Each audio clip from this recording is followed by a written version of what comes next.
Okay. This is Lehigh Valley History Project Roundtable. My name is Major General Gerald Still, United States Air Force retired. With us today is Dave Bob, we have Steve Savage, and Mike Sword. And we're interviewing today Corporal Bob Thomas, okay? World War II veteran with the 28th Division, was it not, Bob? Pardon? 28th Division? 26th. 26th Division, okay. This interview will be going to the National Archives in Washington, D.C. Okay? Okay, I'm Robert Frank Thomas, born July 22nd, 1923. Graduated from William Allen High School, 1941. February 13th, I took my physical exam for the induction into the Army. And you know, there's a funny part of that too. I took my physical exam, and as we're walking from place to place, it turned out they said, "Thomas, get back here. They're gonna take another test of you, your urine." And they said, your urine doesn't look too good. And they said, "What did you have for breakfast?" I said, "Oh, before we stopped here, we stopped in a diner and had a Pepsi Cola, a Coke." That was it, you know what I mean? And when I thought I might be rejected, it really sort of set me back, because all of my buddies were in the service, you know what I mean? I thought, what am I going to be home for? I used to go home on furloughs, and there was nobody there hardly. Well, anyway, February 20th, we all left from the Lehigh Valley station. There must have been about 150 of us. We got on the train down there at the Lehigh Valley station, and my uncle had worked over at William H. Taylor, my father's brother. He came over and said goodbye to us, and quite a few girls came and said goodbye to me, you know what I mean? So we got on the train, and we're going south. Well, as we're going south, we see these notices. Oh boy, we're going south. Maybe we're going to Florida. Well, anyway, we ended up at Fort Jackson, South Carolina, like 3 or 4 days later. Now, what happened was they were forming the 26th Infantry Division, the Yankee Division. They call it the Yankee Division because it was the original Massachusetts National Guard. So they needed another regiment to complete this division. So what they did, they took the 101st and the 104th. They were what would you call, they weren't soldiers, but the government made them regular army. So to form this 328th, they took soldiers from the 101st and the 104th. They used to be on coast patrol, they told us about it. And us recruits from Pennsylvania, New Jersey, Ohio and that, they combined us to form the 328th Infantry Regiment, because they needed 3 regiments. Now the 328th Infantry Regiment, if you ever saw the movie Sergeant York, if you ever saw the movie Sergeant York, you won't remember, he came up with all these 100 prisoners, Gary Cooper, which all really took place. And they said, "What do you want? I got all these prisoners here." "Oh, well, we don't want them. Go to your company." And he said, "Where's the 328th Infantry Regiment?" During the First World War, the 328th Infantry Regiment was part of the 42nd Rainbow Division. Well, then after the war, what they do, and what they did with us too, they get rid of the regiment, the number, you know what I mean? They disband. They get rid of that 328th. So when we were in South Carolina, they had the 101st, the 104th, and now they formed the 328th, and then a field artillery would make a complete division for battle. training. Well, we were billeted in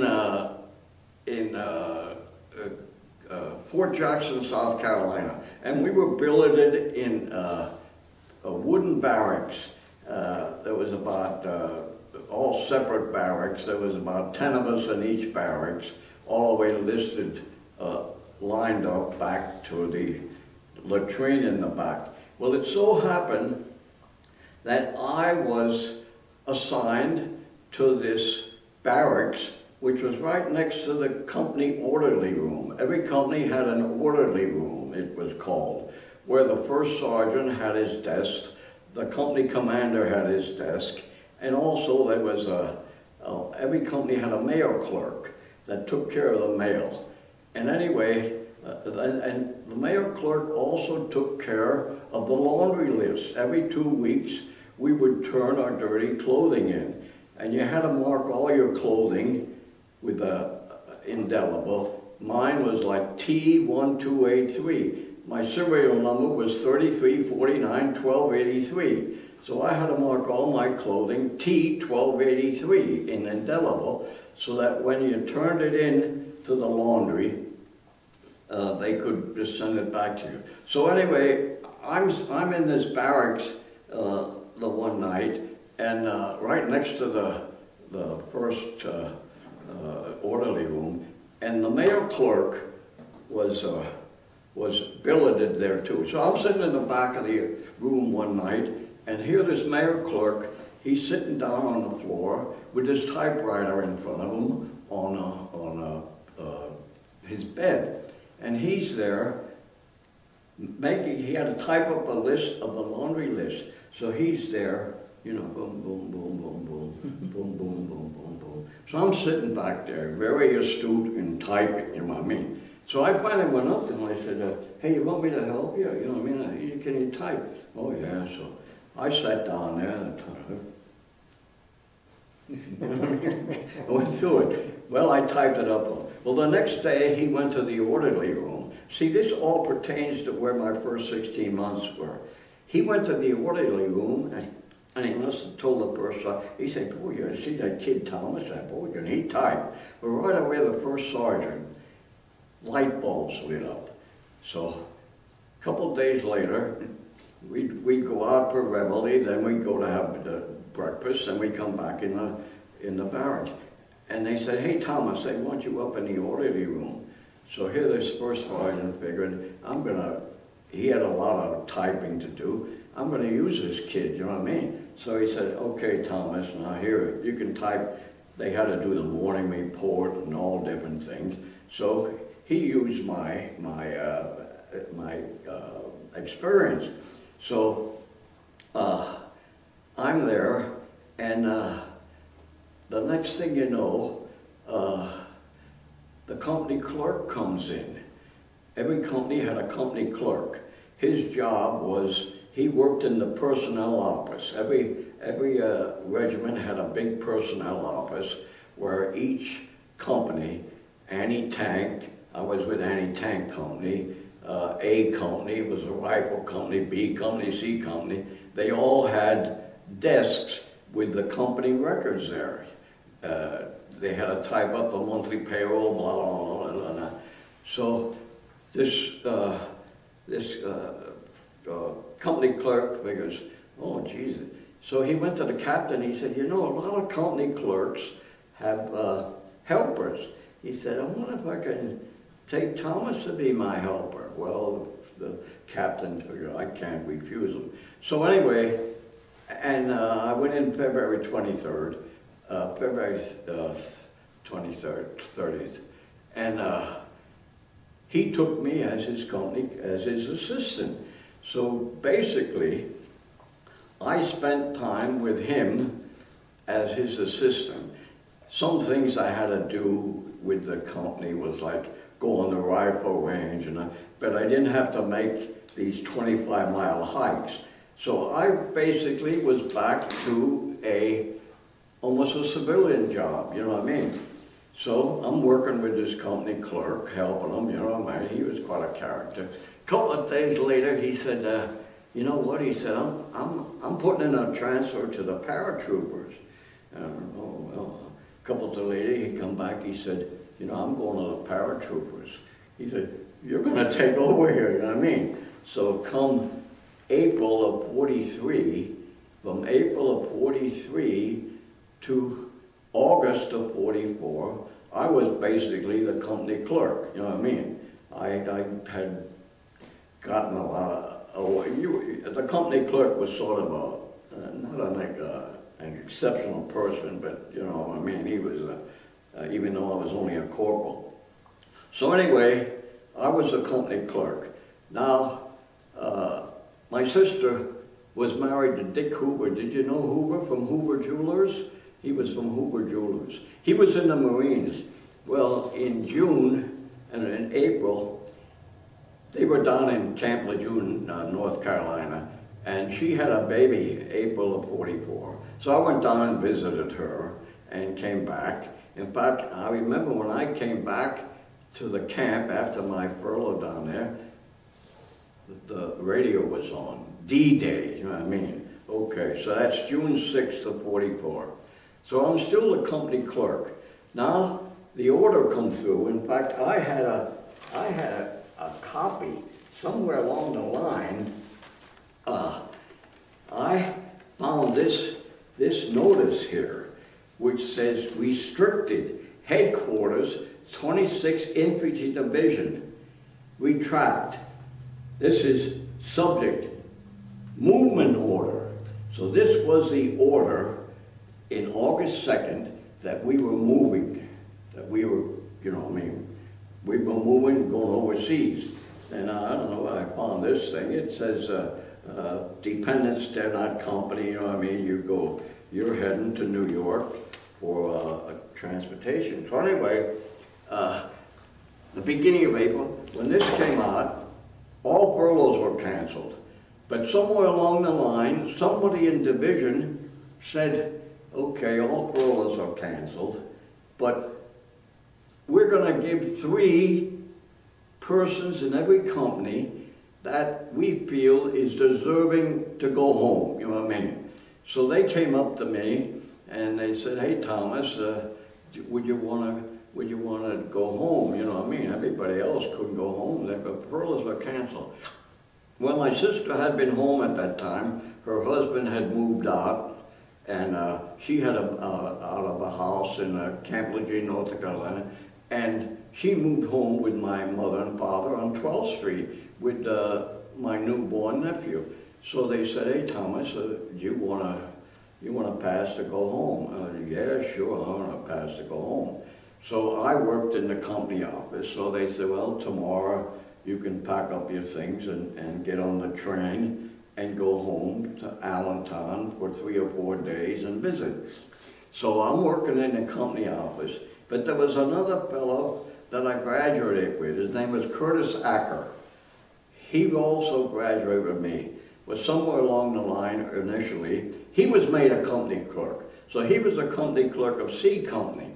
So come time to pack up and go, he also was elected as a deserving person to go home.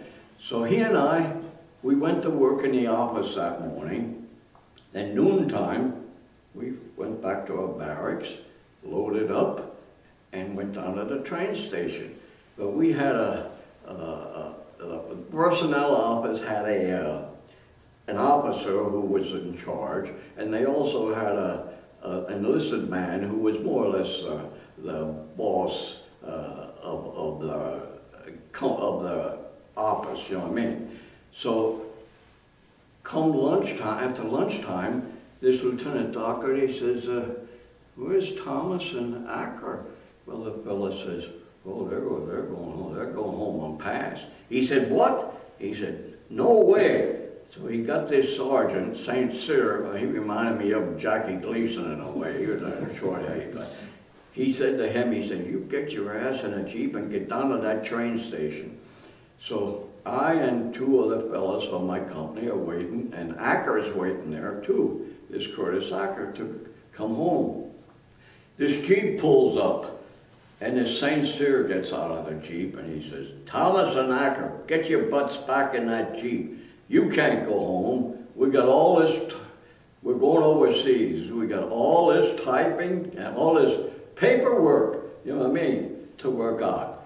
So, okay, Acker gets back in the Jeep, and the sergeant from my company, he said, he was a master sergeant. He said, hey Thomas, do you want to go home? I said, yeah, I still want to go home. So he said to this sergeant major, the office manager, he said, he had the same rank as him. He said, you know, Thomas got a next pass. He's going home. And this sergeant major said, Thomas, if you don't get back in this Jeep, I'm going to break you right now. I was a corporal. Bye-bye, you know what I mean? So I go home, visit my parents and my sister and that. Well, as soon as I got back from the pass, I come back into the barracks. They said, hey, Thomas, the captain wants to see you. So I went back into the captain's office. He said, you know, Thomas, he said, you should have, I didn't realize that, you know what I mean, you were needed there, so we broke in, we got a new company clerk. And, oh, okay, so they threw me in a gun platoon. We had three platoons, and each platoon had 3 squads, 3, 6, 9, and each squad had a 57 millimeter anti-tank gun. So they virtually threw me in a gun squad, you know what I mean? So I was no longer a corporal, and I was in the gun squad, you know what I mean? There's a picture of the 57 millimeter gun. That's what each squad had. We traveled, I traveled across France in the back of a 3/4 ton truck. There were 10 of us in a platoon. A sergeant, a corporal who was the gunner, and then 8 other fellows to handle the gun. So I was broken, I was in the gun squad, you know what I mean? Well, the time comes for us to pack up and go to the train station to come north to New York for port of embarkation. Well, I remember it was dark at night, and I'm standing in line with my barracks bag. I'm a private, you know what I mean? And the next thing you know, the order comes down the line. They said, hey, Thomas, the first sergeant wants to see you up front. I said, what? The first sergeant wants to see you up at the head of the line.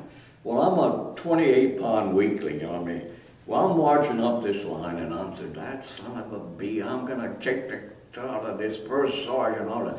I get up to the head of the line, and they said, it's a company clerk. I said, they want you to help the company clerk with the records on the train, you know what I mean, as we're going north, you know what I mean? Well, the train consisted of Pullman cars, was first class, and these box cars, which they called 40 and 8s. They called them 40 and 8s because of the First World War. They carried 40 soldiers and eight horses, you know what I mean? So the troops loaded into these box cars with straw, and they must have had cots. So where do I and the company clerk? We get into this first class. Here we're sitting in this first class, traveling the 2 or 3 days up to New York. And we're sitting there, you know, he's sitting on one side. At night, the colored would come in and make our beds, you know what I mean? We were sleeping with sheets and pillows, and the colored would come and serve us breakfast and lunch and dinner. Okay, so we get to New York. So when we get to New York, Camp, I think it was Camp Kilmer, where we left from, we were there almost about a week. And they gave a lot of passes to the fellows who went up to New York on pass. But anyone who was on probation couldn't go into New York, you know what I mean? They couldn't go on pass. And I was one of them. So finally, the order came, we're going to move out the next day. But anybody who hasn't been to New York, you know, undesired, can go. So they said, okay, Thomas, you can go to New York. And one of my fellows, when we moved there, he lived in Western Pennsylvania. He called his wife up, and she stayed in New York. And he used to go into New York on pass when he could and spend time with his wife. Well, come this last day, he couldn't go, and he knew I was going in. He said, hey, my wife's going to be waiting at the train station. He said, would you tell her? So I went to the train station, and I told her, I said, why he couldn't come. So, okay, I'm there on pass at night, and I remember I had combat boots, and there was a sergeant who had dress shoes. And I said to this sergeant, I said, hey, could I loan your shoes? I'm going in town, you know what I mean? I want to look a little decent. Well, I took a size 9.5, and this shoe must have been an 8.5, but I loaned them anyway. So one of the three people, one of the fellows was called Herman Mulzert. He was the company alcoholic. They had said during the camps we were, when he couldn't get in town to get any liquor, he used to drink Vitalis. He used to drink Vitalis. He was a real alcoholic. So he was one of them that had gotten a pass. So I went to New York. I went to the movie, you know what I mean? Comes back time to catch the train, and I'm walking down this New York street, and I'm approaching this bar. And all of a sudden, I see this guy coming out of the bar with a chair in his hand and a bartender on the end holding the chair. Who is it? It's Herman Mulzer. He was going back to camp, but he was going to take this chair back with him. And I said, Herman, I said, let's go. You drop it. So he came and went back with me, you know what I mean? So anyway, we went, I come back to camp. I know when I got off the train, my feet were hurting so bad, I took my shoes off and walked. Well, the next day or something, we left for France. We were the first, I had a list, I couldn't find it. We were the first convoy that went from the States directly to France. All the rest of them, because this was, we left like August 15th or August 20th or something like that, and the Cherbourg Peninsula was fairly clear from the Germans, you know what I mean? So we had this large convoy that we went, and we weren't attacked by anybody because we had destroyers on each side, you know what I mean? I knew the Germans must have seen us, but they didn't dare to attack us, you know what I mean? Because we had this convoy. So we landed in Cherbourg, and September 7th we landed. And then we were billeted in these hedgerows. You heard of these hedgerows, what they were, you know what I mean? And each company was assigned a hedgerow. And we were there from September 7th to October 7th. And we did nothing really. We pitched tents, you know what I mean? And the guys used to play football and all this and that, you know what I mean? And one thing that happened was amazing. In February of '43, now we had a captain, an old fellow who was a captain, the boss of the personnel department. Our Captain Acton had moved on to another position, and different fellows, they had moved different soldiers around in all the division. Well, come time to go overseas, all these fellows went back to the original thing. Well, this office manager, the guy that yelled at me, or yelled at the guy and sent him in and had me come back, was this Lieutenant Doherty. I didn't get along with him too well. So anyway, we were billeted in these hedgerows, and for some reason or other, at the beginning, head of the hedgerow, you had to have a guard. So one day, it was my duty to have guard duty, you know what I mean? During the day, I'm standing there with a rifle, and I had no ammunition. I thought, this is ridiculous, you know what I mean? Because the Germans were moved a little further on. But I'm standing there, guard duty. The next thing you know, I see this column of troops coming down the road. Who's leading the troops? This Lieutenant Doherty. This Lieutenant Doherty. He's leading the troops. Evidently, what they did was he must have started out as an infantry, in charge of an infantry, but he reverted back, and boy, he was trudging along. I always thought to this day I should have said, Sergeant Doherty, you know what I mean? Because he didn't get along. Well, anyway, September 7th to October 7th, Patton called us up for combat. So our division moved October 7th. What we used to do, we had that each company, each platoon had anything, of 10 men. What we were doing at first, we would move into a position that already had foxholes dug. Evidently, we leave it where the other one, the people who dug the foxholes, maybe they were even German foxholes, they had moved out, and we were taking over that defensive position. So we were moved into that position, and from then on, we were moving from place to place. We would move into different positions, and most of the time there were foxholes built, you know what I mean? And we just moved in there, but that was our job, to defend that area. We were very fortunate with the anti-tank company that we would guard the flanks for counterattack, you know what I mean? We never did any, we guarded the flanks for counterattack, all our anti-tank groups. So, okay, so come December, around the first part of December, we moved into this town of, I'm pretty sure it was St. Vith.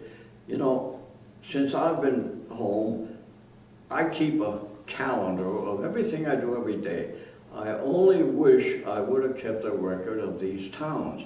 But I remember about December 2nd or 3rd, we moved into this town. I'm pretty sure it was St. Vith, our platoon. And right outside the town, there was this about a 45-degree incline movement going up. So they said, okay, third squad, my squad of 10 men, okay, you go up there, you guys move up there, you've got to set up a defensive position there. And you know what I mean? Get up there and dig foxholes. The 10 of us, our squad, had that order. So we took our shovels and we moved up this hill, this shale, and I remember there were sheep in the field there. I don't know what they were digging, eating. There was no grass. But we started to dig in, big a foxhole. But believe me, it was all stone and shale. You know what I mean? You couldn't dig an inch. Well, we no sooner started, and all of a sudden, here comes the mortars. The Germans at that time were getting ready for the Bulge. They shelled us. For about 10 minutes, these shells kept coming in. I remember I was just a 20-year-old kid. I said, well, the first guy that gets his foxhole dug wins a blue ribbon, you know what I mean? I looked up and there was a sheep right near me. Evidently a piece of shrapnel took his chin away, you know what I mean? So they shelled us with mortars for about 10 minutes, and then it stopped. Well, as soon as it stopped, we got our ass back to the rest of the platoon, which was staying in this, there must have been a barn there or something like that. So we still stayed there, the platoon. So the next day, this Sergeant Cripps, he was a First Army guy. He was one of the guys who, when he was a staff sergeant, but he was broken to a private somewhere before we went overseas. Well, there was another deal where right away, he was a regular Army man. He got his sergeants back, you know what I mean? They wanted him, you know what I mean? So the next day, he said, hey, they reported a couple of Tiger tanks in the area. He said to Thomas and somebody, take a bazooka and get back up at that hill, this position where we were supposed to embed ourselves and be in defense. So we got a bazooka, and I said, how many rounds should we take? He said, take about 6. I thought, 6 rounds? Christ, it'll take us 6 rounds to zero in. So I and this other fella took the bazooka, and we go up the hill. We get partway up there, and we hear this rumbling. There we see the tops of these 2 Tiger tanks moving. Well, by the time we decided to do anything, they were gone, you know what I mean? The basic thing was, the Germans at that time, December 3rd, 4th, and 5th, they had us under observation, and they shelled us with these mortars, and their theory was, you just stay where the hell you are, you know what I mean? We're getting ready. We don't want any attack by you or anything like that. We don't want any offensive by you. We're getting ready, you know what I mean? You just stay there, you know what I mean? So we went back down the hill, you know what I mean? And it was so quiet, no more shelling and no more anything, that we still had this order to set up a defense on this hill. So they decided after a couple of days, they said to our squad, okay, 3rd squad, get back up on that hill and put pop tents up, you know what I mean? This will follow the order that you're in the defense. So our squad of 10 men, we went up and we set up a pop tents there, you know what I mean? And we're just sitting there, you know what I mean? No German action or no anything, you know what I mean? Well, after a couple of days, they came and they'd say, okay, you guys are moving on. We're going to R&R, rest and relaxation. And somebody else is coming in and taking over. This is the time when Eisenhower decided, beginning of December, this terrific 50-degree weather is coming. We're not going to move anywhere. The Germans aren't going to move anywhere. So he was relieving all these combat divisions. So bed that night, and they said they're going to take over the next morning. The next morning, just when I got light, I'm in my pub tent, and I hear this commotion outside. What the hell's going on out there? All of a sudden, we hear clanging of pots and pans and all this and that. We get up. We hear the 106th Division had moved in. Now, the 106th had just come over from the States. They hadn't been no combat or anything. But Eisenhower figured, I'll set this 106th Division there because they're not going to meet any combat. I remember when we got out, these soldiers, they had neckties on, and half of them didn't have weapons. You know, what the hell's going on here? Well, we didn't give a darn, but we were moving on. So we moved out, and we left them there. And we found out later on that when this 106th Division moved in, 2 big tractor trailers moved into the position. And half of the soldiers didn't have weapons, half didn't have none of them had ammunition that we found out about, you know what I mean? They weren't ready for combat, but Eisenhower figured, we're not going to need it. The Germans aren't going anywhere, we're not going anywhere. These 2 tractor trailers from this 100 pulled up, and they started to unload them. Guess what was in the tractor trailers? Sporting equipment, baseballs, bats, you know what I mean? What a mistake made by our government was unbelievable, you know what I mean? And we thought, well, then we went to Mets for R&R. But we found out December 16th came, This 106th Division was virtually, a division held 14,000 men. 7,000 of them had to give up right away. They turned themselves in as prisoners, you know what I mean? Because they couldn't fight, they couldn't do anything. Well, anyway, we're back in Metz, R&R. They told us we were going to have dentists and the truth. They were going to say we were going to be there. Well, in the interim, you know, December 17th or 18th, they finally came to us. They came in and said, pack up, let's go. The Germans broke through. Well, this is the deal where Patton had been at this meeting, and he reported back to the 26th Division, and he said, get your butt up here, you know what I mean, get moving, you know what I mean, come up here, you know what I mean. So we loaded up, you know what I mean, there was no snow, so we packed up and we moved out. And I don't know, it was probably December 18th or 19th. Well, they had given a patent to the 22nd.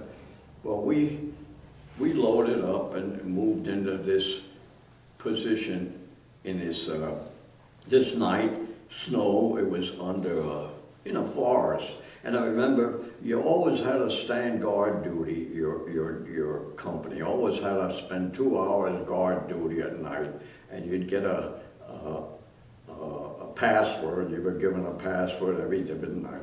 So this time we were bedded in this forest with a pup tent, and I thought, boy, this is great. This, for a change, I don't have to stand guard.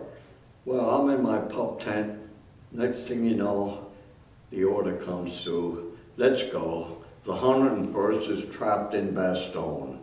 Well, here we go. There goes my night's sleep. So we packed up our stuff, got in our truck, and moved out to this main road and started to move down to this main road. And like I had said before, when Pattons come up, we were called the Ghost Division. The Germans, they didn't know what we were. The 26th Division and possibly the 80th Division was told to keep moving until you hit the Germans. Well, we packed up our things that night, got on out of the snow, and went out to the main road. We don't go too far, and all of a sudden, the column stops. What the hell's going on? There's an ambush up front, you know what I mean? So, okay, we're not going anywhere. So there was a farmhouse right next to where we were parked, and we saw there was light in there. So me and a couple of the guys said, let's go in the farmhouse. But we went in the farmhouse. There was a woman there, and there were soldiers laying all over the kitchen table. They were sleeping, and she was feeding them coffee and all this and that, but there wasn't even a place to even lay down. And somebody said, you know, there's a barn next door. So me and a couple of fellas figured, let's go in the barn, you know what I mean? Nothing's going on, they'll let us know. So we packed ourselves in and took our bedroll and went in the barn and slept in the barn, where there were cows in there. But we were there sleeping, and all of a sudden, you'd hear this water. Well, the cows were relieving themselves, I mean. Well, then finally, they got rid of the ambush, and we loaded up, and we took off and headed down. Well, then, our next assignment was right around Christmas time. What we would do, each squad would be, our lieutenant would move ahead, and his orders were get certain squads in certain defensive positions. So this was right near Christmas. I remember our squad was moved into this house. I don't think there was a second floor, but we slept on the living room floor in our bedrolls, and there was a big plate glass window there. Well, it was an isolated home, you know what I mean? And one of the luxury was right as you went out across this little path, there was an outhouse. You know, well, boy, this is great, you know what I mean? There's an outhouse there, you know what I mean? Boy. So we went to bed that one night, and we were sleeping, and I woke up in the morning, and all of a sudden there's glass all over the floor. So most of the guys are going, what the hell happened here? They said, oh, a shell come in at night. You know what I mean? A shell landed there and broke the glass. I said, why you wake me up? They said, oh, you were sleeping so good, we'd let you go. You know, we'd let you sleep. So I got up, and I went out the front door to go to the outhouse. Where's the outhouse? That's where the bomb landed. The bomb landed and blew the goddamn outhouse up. You know what I mean? That's just more or less of an odd thing that happened. You know what I mean? Well, then January 1st, we moved into position, a gun position in Belvine, Luxembourg.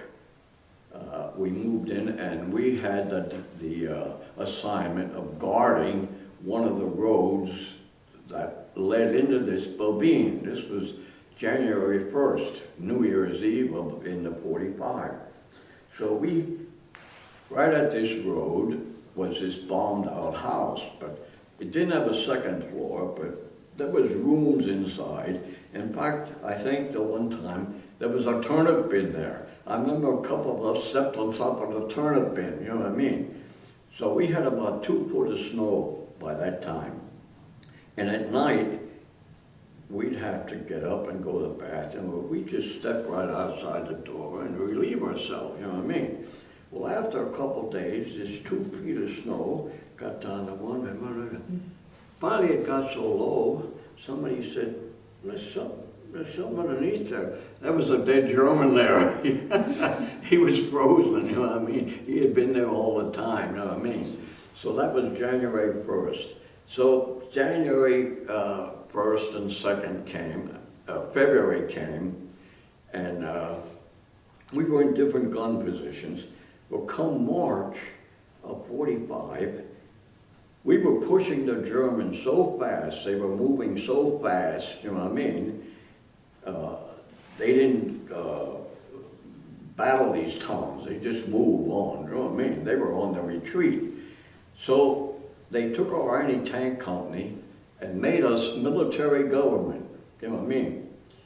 So they gave us a piece of, I used to have those records. I had a catalog with all these things on. Every once in a while, Patton would issue a sheet of paper to everybody, Merry Christmas, and you're doing a good job, and all this and that. And our company was elected as military government. We got this sheet of paper, and we'd move into a town, and every house we'd go in, on the front of it was American written, and the back was German. It said, this is the military government. All of your people congregate in this room and turn in all type of weapons, knives, swords, cameras, guns, and whatever. They were afraid that the Germans were moving so fast, they were afraid that maybe the Germans would form a guerrilla group, you know what I mean?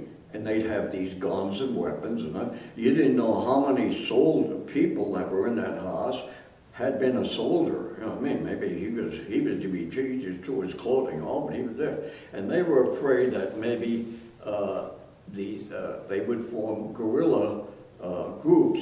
So that's why they made us military gun. We collected all guns and all this and that. I remember we went into this one house, and there was a couple there, a man and woman, and the woman said to me, come here, follow me. So she took me up about 2 or 3 flights of stairs, and behind me is her husband. I could hear him mumbling and grumbling. Well, here she took me up to the top of the stairs, and she opened this drawer, and here's this 8mm camera. You know what I mean? It was an 8mm camera. It was a US 8mm camera, but the lens had on it a setting which was in French. and I got it from a German. I mean, it was an American camera with a French on it. So I had used it, then I sent home to my folks for film, you know, I mean, I had taken pictures.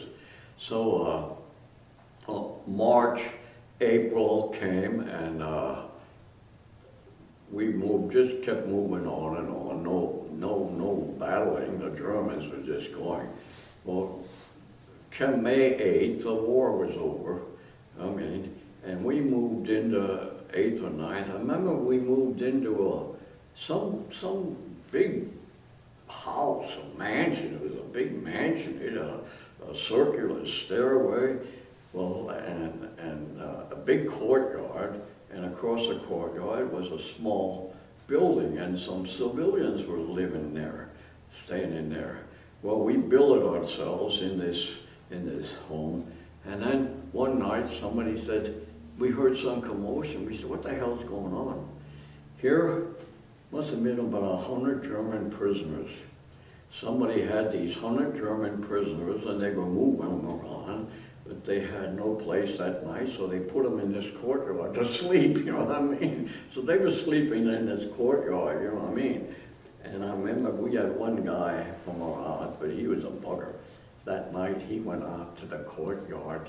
These soldiers, German soldiers, he was grabbing all the watches and taking stuff off them, you know what I mean? So that comes, it's over in May. The war is over in May. Well, then we moved into a town in July, moved into this town.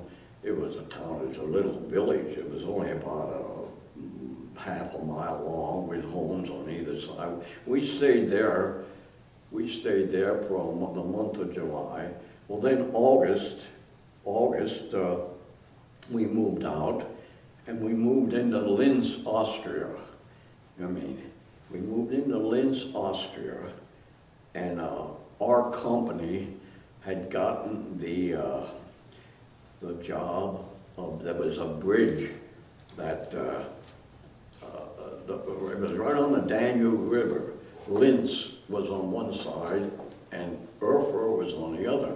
Well, Linz was the American zone and Erfurt was the Russian zone. So there was this bridge going across. Well, both governments decided that, well, we don't want a lot of people rushing over to the American zone.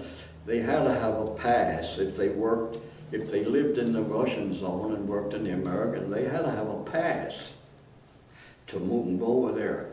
So our company was given the job of standing guard.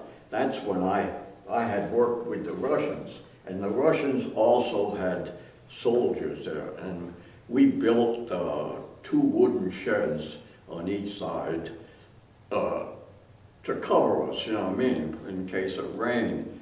So the Russians would have soldiers there guarding to check people, and us. I had the job of spending 2 or 4 hours a day, and of course the Russians, you know, their financial situation wasn't that great. Well, after the war was over, these Russians were awarded all this back pay. And wherever you moved from, when you're in France, you had a French shilling, a French franc. That's what we would be issued. If you had any money coming, you were paid in French francs. You got to Germany, you got German marks, you know what I mean? Well, when we got to Austria, they issued this Army of Occupation. It was the Austrian shilling. And it turned out that these Russians also got the Austrian shilling. So we both had the same money, you know what I mean? Well, you know, the Germans had bombed the hell out of Russia. Their factories and everything. They decimated all of them. Well, evidently, all of the watch factories, the clothing factories were rubble. So, of course, here's these Russian soldiers and these American soldiers, you know what I mean? Well, every month we would get a ration. You'd get a carton of cigarettes, you'd get some candy bars, and well, the Russians, a carton of cigarettes, $20 right away. The Russians were paying, they were trading money. I call it black market, I call it trading. You got a carton of cigarettes, that's $20, you know what I mean? Well, it got to the point where watchers were very, there weren't many, you know what I mean? They didn't have any factories, and it got to we found out that they wanted to buy watches. And I used to go on guard duty, and I'd have watches on my arm, you know what I mean? I was trading with them, you know what I mean? But you couldn't refuse it, you know what I mean? They had the money and they wanted to pay. In fact, I said to one of the Russian soldiers, we were selling these watches for like $250, you know what I mean? Candy bars, 5-cent candy bars we would get in the monthly ration, $5. They were paying $5 until they found out about the Army D-bar. What the D-bar was a very thick chocolate bar that everybody was issued. It was, you carried one because if you ever got deserted somewhere, this gave you enough nourishment, this D-bar. But when they found out about these D-bars, they were no longer paying $5 for a candy bar, you know what I mean? They were only paying $2 or $3 for a candy bar. I remember one time I was so hungry for a candy bar, I bought one off a Russian for $2.50, you know what I mean? So anyway, I said to this one Russian soldier one time, we got to know them very good. In fact, when we left there in November of '45, when we moved out and heading back to the States, our leaving was sort of emotional, you know what I mean? But I had said to the one soldier one time, I said, why are you paying all this money for this stuff? He said, you think I'm foolish. We used to converse in German. We couldn't speak Russian, you know what I mean? And they could speak German. We would converse in German very well. I said, he said, you think I'm foolish? He said, you know, I live on a farm. He said, when I get home, I can get a cow for this watch, you know what I mean? You know what I mean? Yeah, I can trade this cow in. Same way with clothing. Well, we didn't sell any clothing, but one of our officers, he was a hell of a nice guy, Lieutenant Barry, he was from Ohio. He stayed over when we left there. We found out later on, officers could go to an officer's supply place and buy all the clothing you wanted. And he was buying all this clothing, you know what I mean, and selling it to the Russians. We found out later on that he had made $30,000 by November, December. So anyway, this fella said, this Russian said, we're not foolish, you know what I mean? We're going to trade the same way with clothing that they were getting from this guy. I never sold any clothing to him, but this officer they claimed, sold a lot of clothing to them because their factories were just decimated to all hell, you know what I mean? So anyway, we moved out. We left Linz, Austria. But I remember when I was in Linz, Austria, we were right on the Blue Danube. Well, I'll tell you one thing. This picture was in the paper the other day about the Blue Danube. Well, I'll tell you, that Danube wasn't blue. It was muddy, you know what I mean? But we had found out that Hitler was born in 1895 or something like that. And he had lived in Linz from 1908 to 1915. That's when he moved to Vienna, 1915. He moved to Vienna to go to art school. You know what I mean? The art school. That's another very important fact.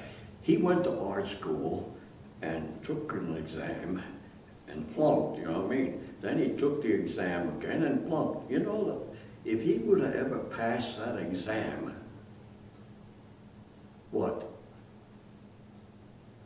Nothing would have ever happened. Huh? Nothing would have happened. Never would have happened. Well, they had told us, somebody told us, they said, you know, he lived here in 1908, and I had the camera, and somebody said, hey, you want to go down where Hitler used to live? So we went down along this thing, and it was just a row house, a small row. That's a house Hitler used to live in, you know what I mean? I never took a picture of it, anything. Well, anyway, we were on that guard duty from August to November, and then we moved out and moved on.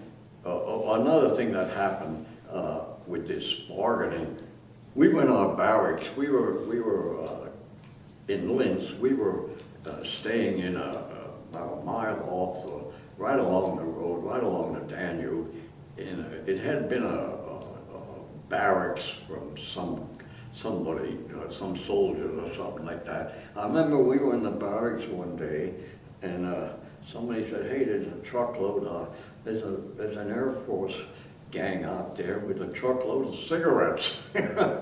They had gone to town and said, where do we get rid of these cigarettes? Well, they must have said, well, the only ones that have contact with the Russians is that tank company down there. Well, nobody went out, and they went there with this trailer load of cigarettes they wanted to sell us, you know what I mean, for us to sell. Well, we didn't bother with that.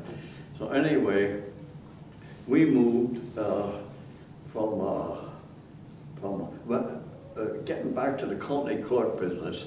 Back in July, we were stationed in this little town, and in fact, we were there for about a month. They had a church up at the end of the town, and they had built a platform, and there was a traveling local band that used to come and play to the different groups where they were stationed, you know what I mean?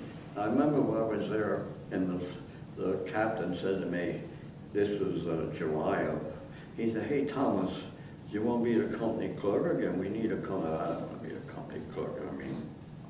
So I stayed with the group, went to the Linz, Austria, and we got to Marseille, France.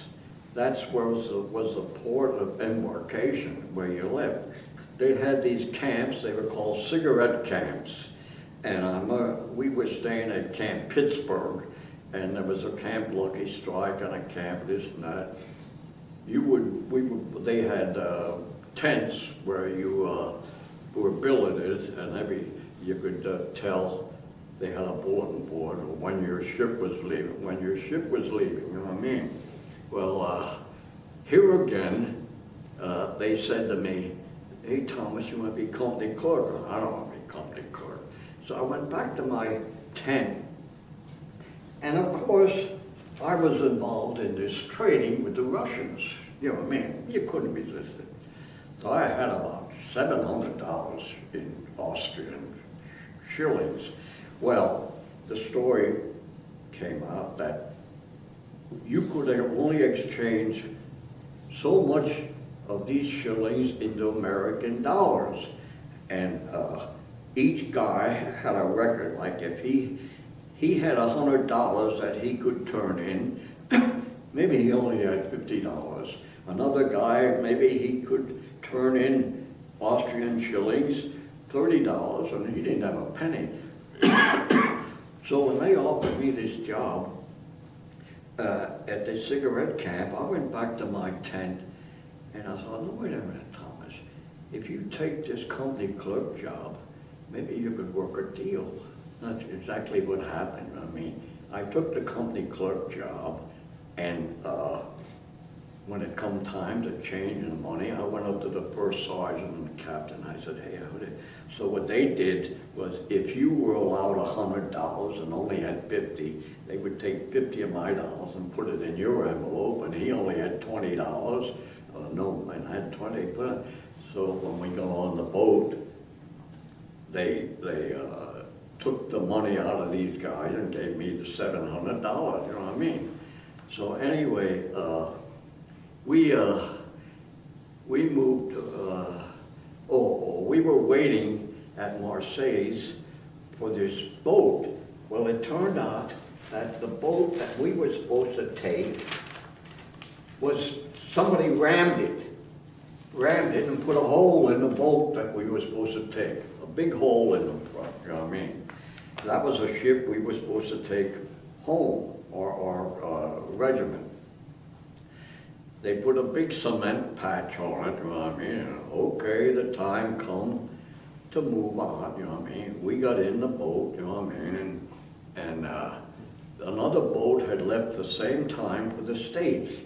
Well, the captain of the boat we had, it was called the Rock Hill Liberty, he decided to take the northern route to the United States, and this other captain of this boat took the southern route.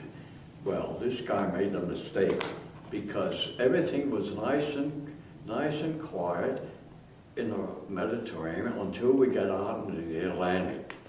Well, we hit this storm. For 5 days, we were on this ship, back and forth, you know what I mean? Well, when we got to New York, my brother had gotten this article on the New York Post. The Rock Hill Victory, that's a ship we're on, made Pier 15, Staten Island, yesterday morning with slight damage, with only 5 of her 1,500 passengers injured. But they have a picture of a fella, one of the fellas got injured. I remember this ship would be rocking. We'd be sitting there for breakfast and we'd have our food in front of us, and all of a sudden our food was down there. I mean, this Captain Cyril, the ship's master, turned, we hit this storm. This captain, master, turned the roll of a record ship. Maximum roll was limited to 47 degrees, you know what I mean? And our officer was up there with the captain of the ship, and I remember he seen this 47 degrees. Well, by all nautical things, if it went to 48, boom, we were lost. We were out in the middle of the Atlantic in December. None of us would have survived, you know what I mean? So here it said, the ship's supposed to be limited to 47 degrees. The captain said a hole was torn in the port side of the ship when a cargo vessel struck it at Marseilles before it sailed, and temporary repairs were made, and she sailed 2 weeks ago, encountering stormy weather for 13 days. And it turned out that the ship that took the southern route, they, after tying up at pier in Staten Island, our boat tied up, the other boat came in too, and they had sun-drenched worries. They were sunbathing if this would have taken the southern route. So anyway, she took the southern route and then they had this article in the paper it showed. So you talk about being lucky. By right, you know what I mean? This captain of the ship, he gambled, you know what I mean? Because it got to the 47, and the next could have been 48 or 49, you know, but luckily it slowed down, you know what I mean? So we got back to the States and to camp, I don't know what it was, Camp New York, and getting ready to ship home. I mean, and here again, I was a company clerk.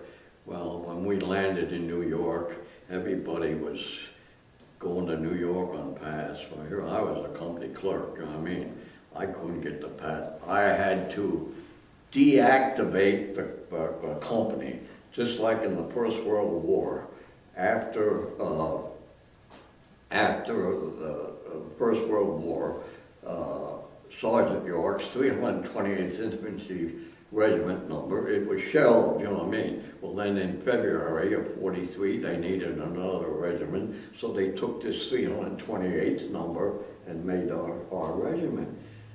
So everybody else went to New York, but I had to stay there as a company clerk, and I really deactivated the company and the regiment, you know what I mean? I deactivated them, you know what I mean? So, deactivated. The one funny thing that happened, when we were in New York getting ready to leave, guys were going on pass, and we had a guy in our, is it drive in another few minutes? We had a fella in our company from Philadelphia, his name was Leonard Trusco. He was a big longshoreman from Philadelphia, you know what I mean? He was a big tough guy, you know what I mean? So, well, it turned out when he found out we were shipping out, he went on pass and went to Philadelphia. That was the last we saw him. Well, anyway, when we were in different camps, somehow he got in a fracas, disturbance with another fellow, Henry Wallace. Well, he was another fellow. And we were in the bunk one night. I don't know what camp we were in, but we were in this bunk, lights out, you know, there were 20 guys on one side, 20 guys on another side. All of a sudden, we hear this Trusco say, "Hey, Wallace, you so-and-so, I get ahead of you, I'm gonna cut your guts out." I mean, and this Wallace would yell back, "Yeah, anytime." They were wallowing back and forth. And here I was a 128-pound weakling. I'm laying there in the bed. Finally I said, "Will you guys shut up? I'm trying to sleep." You know what I mean? That was the end of the argument there, you know what I mean? That was sort of a funny thing, whether they knew what. But anyway, that's, I think there's practically any. I want to tell you another thing. When we were in combat, we would move from house, our officer would take he would go ahead and in Germany and France and go to a house and say, "I got troops moving in here, you know what I mean? They're gonna come in here, American troops." I remember this one time, I wish I would have kept a record. I don't know when it was, but we moved into this lone farmhouse, you know what I mean?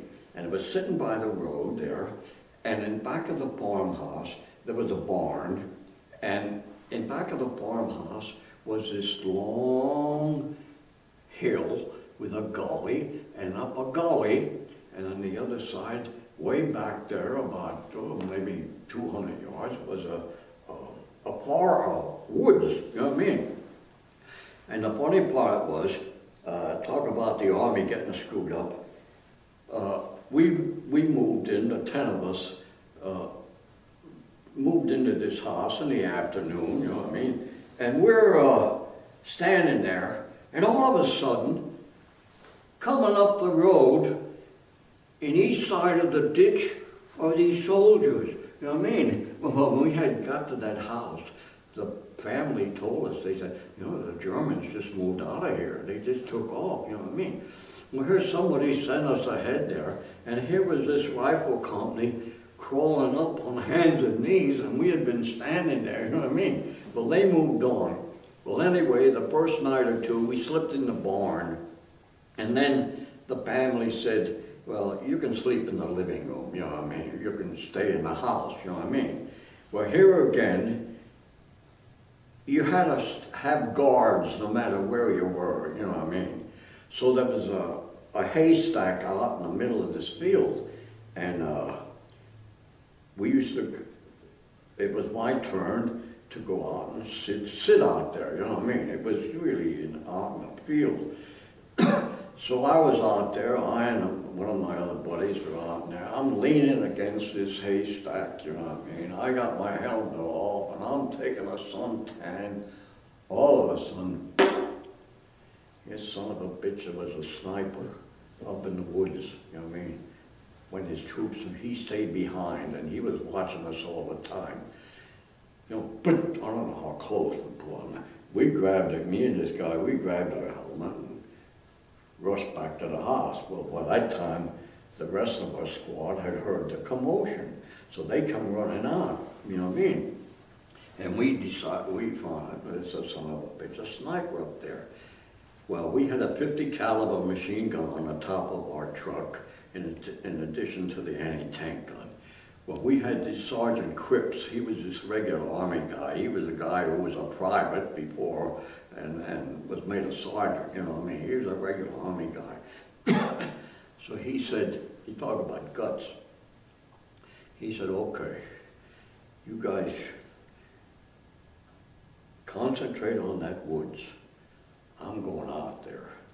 And you see anybody, he walked out there to draw the fire, you know what I mean? But evidently this sniper probably had binoculars and seen what would have happened, you know what I mean? He would have been just blasted with machine gun and rifle fire, and he took off, you know. But talk about guts, you know, talk about a guy with guts, you know what I mean? It was unbelievable things, but the funny part of that St. Vith, when we were there, you know, those Germans, when we were on this hill here, you know, they knew we were there. That's why they shelled us at first. Stay there, you know, just don't move, you know what I mean? Don't move. I mean, just stay where the hell you are. They were assembling, you know what I mean? They were assembling the troops, getting ready for the Battle of the Bulge. That's why when this outfit moved in, they just virtually, 7,000 of them, that was half of the division, they gave up. They virtually gave up as prisoners. They ended up as prisoners, you know what I mean? So, there's You guys not have any really questions? anything left. You have a question? Any questions or anything? You're not gonna use the bathroom. Hey Bob, when you were over in Europe, what kind of a rifle did you carry? What's that? What kind of rifle did you carry? What kind of guns? An M1 rifle. M1? M1 rifle, and then somewhere along the line, somebody picked up a BAR. I don't know what BAR was, and I remember our sergeant had a 30 caliber machine gun too. You know what I mean? He had that. I remember a couple of times I said, "Hey, can I carry the machine gun?" I remember we went on. It was in March or April. We had the Germans were still concentrating on. We moved into a position. It was in a wooded area, but there was this wide open area. We had moved into that position.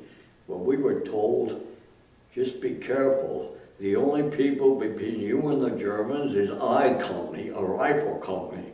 So we had to set up at night a patrol to move back and forth, you know what I mean?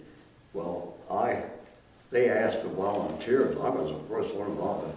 I'm going to volunteer for the first patrol. I don't want to be sleeping. I'm going to get it over with, you know what I mean?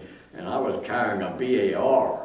And shortly before that, I was carrying this BAR. I found out later on the damn thing didn't work, you know what I mean? Well, anyway, when we were in that position, it was during the day, all of a sudden we heard this voice, you know what I mean? Here, evidently there was a German patrol not far away from us. But whether they knew we were there or we knew they were there. I remember as soon as we heard them, we right away, you know, got down. I remember I was on a little crest of a mound, and I'm there with my rifle, you know what I mean?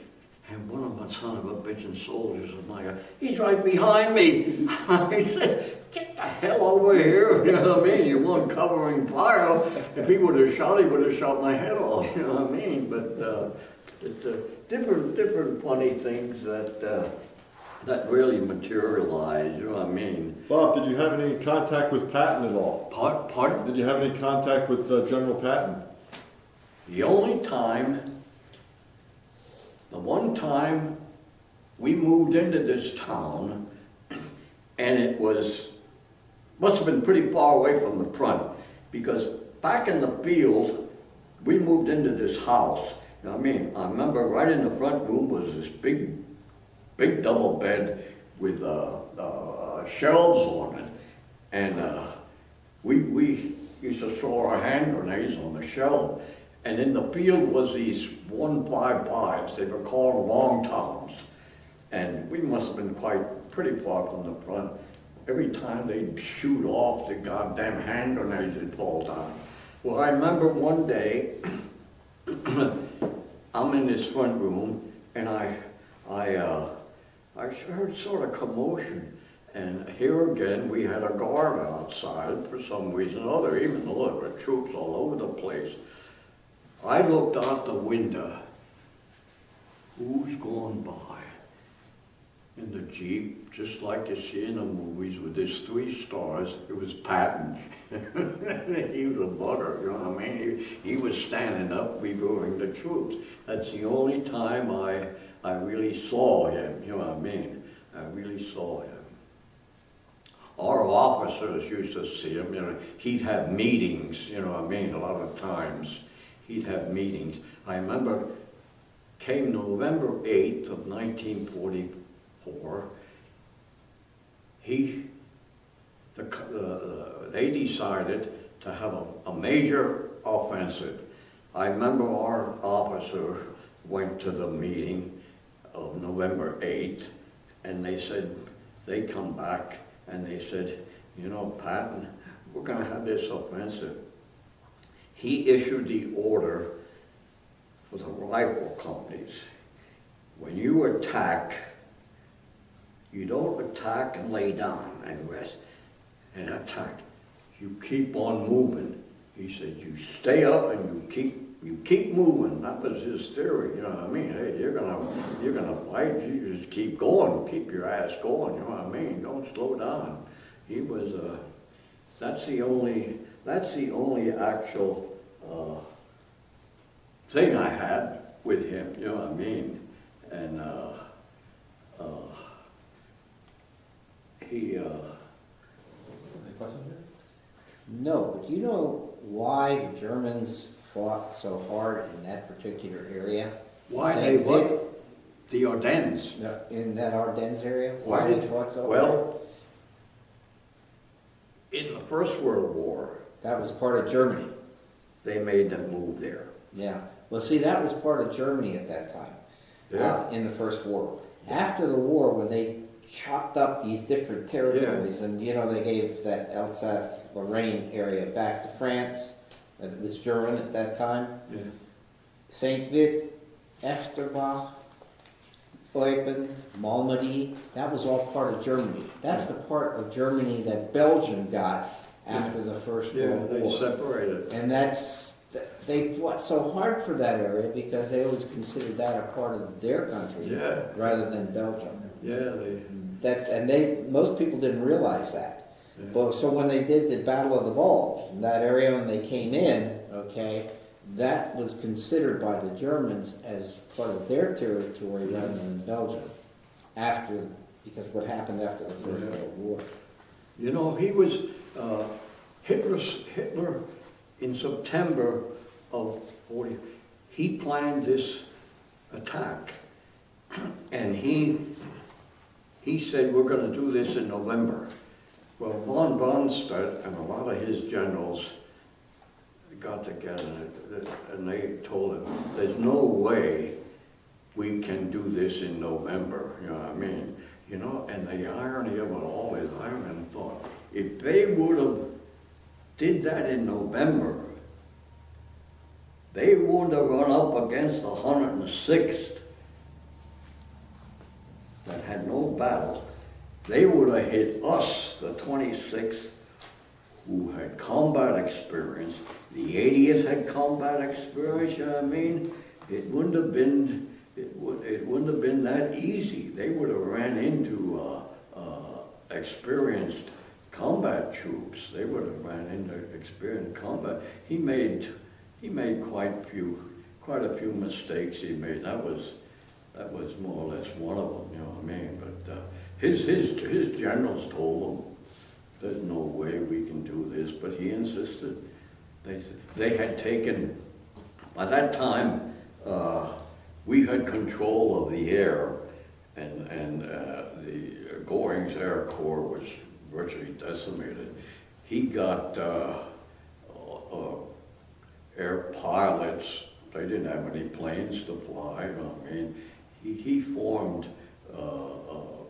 armies, you know what I mean, groups of pilots and cooks and bakers and anything, you know what I mean?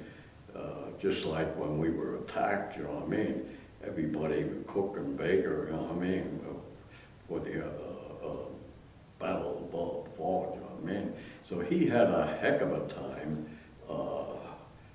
getting together enough, and his generals knew it. They knew there was absolutely no chance of this being a success. Well, I guess Bob, that's, Bob, how many days were you in combat? You? Huh? How many days were you in combat? Combat, well, from October 7th to December 13th, till we moved, went to Metz for R&R. And then December 20th, that's when, December 22nd is when Eisenhower gave Patton the extra 2 days. So from December 22nd to May 8th, you know what I mean? To May 8th, I was in combat. I was virtually on the combat line, you know, in combat line. So, see, our 210 days at first, you know, I came from October 7th to December. You know what I mean? One time. Long time. Ready to finish this up? I think we're good. Yeah. All right, Bob, we have to finish this up. okay, All right, well, you had a great story, Bob. so did you learn anything actually? Or no? Oh, you had a great story.